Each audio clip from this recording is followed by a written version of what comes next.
தியோதர் தஸ்தேவ்ஸ்கி எழுதிய நாவல் அசரன். இந்த நாவல் தஸ்தேவ்ஸ்கியோட முக்கியமான நாவல்கள்ல ஒன்று. இந்த நாவலின் கதாநாயகன் இளவரசன் மிஸ்கின். இவன் ஒரு அசரன்னு எல்லாராலும் பார்க்கப்படுவான். ஆனா ஏன் இவன் அசரன் எல்லாரும் பார்க்கறாங்க? ஒரு நேர்மையானவன், கள்ள கவனமற்றவன், எந்த ஒரு ஒளிவு மறைவு இல்லாதவன். ஆனா இவன் சுற்றில இருக்க உலகம் கள்ள கவனத்தோடு இருக்க ஒரு உலகம். நேர்மையான ஒருத்தனை எப்படி பார்க்குதுங்கிறதா, அவனுக்கு என்ன பேர் வைக்கிறதுதான் தான் இந்த அசரன் ஆகும். இந்த அசரன் கதாபாத்திரம் உங்களுக்கு ரொம்ப நெருக்கமா தெரியும். ஏன்னா இந்த கதாபாத்திரோட பாதிப்புல நிறைய படங்கள் உலகம் முழுக்க வந்திருக்கு.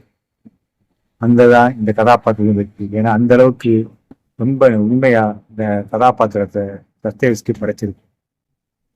உலகின் தலை சிறந்த எழுத்தாளர்களை ஒருத்தர் தான் இந்த தஸ்தேவ்ஸ்கி. ரஷ்ய எழுத்தாளர் இவர். உலகம் முழுக்க உள்ள எழுத்தாளர்களின் எழுத்துக்கள்ல மிகப்பெரிய பாதிப்பை உருவாக்கியிருக்கிறார். இவருடைய சில பிற முக்கியமான நாவல்கள் குற்றமும் தண்டனையும், கர்மசோ சகோதரர்கள். இந்த அசரன் நாவல் எல்லாரும் அவசியம் படிக்க வேண்டிய ஒரு நாவல்.